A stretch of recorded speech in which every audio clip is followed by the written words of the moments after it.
জয় শ্রীরামকৃষ্ণ। আজ 19শে ফেব্রুয়ারি, আজ ঠাকুরের জন্মতিথি। তাই ঠাকুরের জন্মদিন না এসে কি থাকা যায়?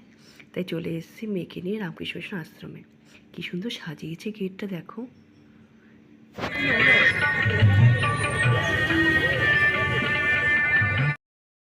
আশ্রমে ঢুকতেই দেখি ডান দিকে বিশাল বড় লাইন।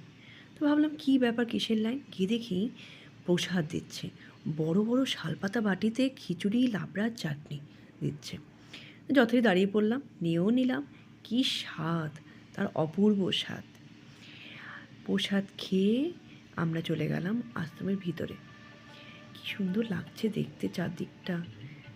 মনে সত্যি ঠাকুর এসছে, ঠাকুরের জন্ম হয়েছে এই ভিটেতে, আর সবাই তাকে দেখতে আসছে তাই মনে হচ্ছে। যাকে বলে একদম নহবতে। সত্যি দারুণ লাগছিল।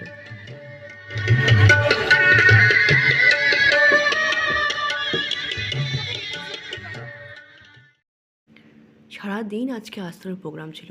দুপুরেও খাওয়ার ব্যবস্থা ছিল, খিচুড়ি, সবজি, চাটনি, পাঁপড়, আর সন্ধ্যার পরে তো দিচ্ছেই। তো কেউ যদি চায় সকালে এসে সারাদিন থেকে সন্ধ্যার সময় যাবে, সেটা আরামসে করতে পারে, কারণ সব রকম ব্যবস্থাই রয়েছে। আমরা মন্দিরের ভিতরে প্রবেশ করছি। দেখি ঠাকুরমা স্বামীজিকে কীরকম সাজিয়েছে।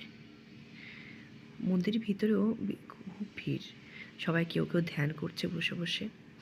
আমি আর কিছুক্ষণ বসতে পারলাম না, কেন কালকেই আবার মেয়ের এক্সাম। তো তাড়াতাড়ি একটু প্রণাম করেই চলে গেলাম। মা কী সুন্দর সাজিয়েছে ফুল দিয়ে, মালা দিয়ে। জয় ঠাকুর, জয় মা, জয় স্বামীজি, সবাইকে মঙ্গল করো।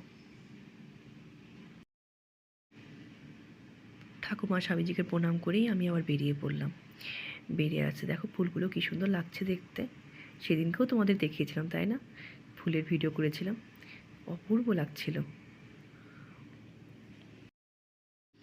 এই দেখো নহবত বসেছে, বাইরে সানাই বাজছে ঠাকুরের জন্যে। আমি খালি ফুলগুলো দেখছি।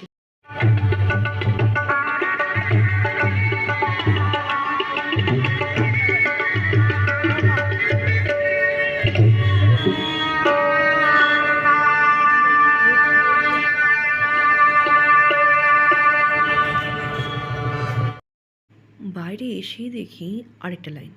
দেখি কি হচ্ছে, গিয়ে দেখি এখানে নাকি রুটি সবজি দিচ্ছে। তো কী করবো, এখানেও দাঁড়িয়ে পড়লাম রুটি সবজি নেওয়ার জন্যে। তো ভাবছি এটা খাবো না, বাড়িতে গিয়ে খাবো। তোমার ভিডিওটি কেমন লাগলো জানিও। কেমন, টাটা।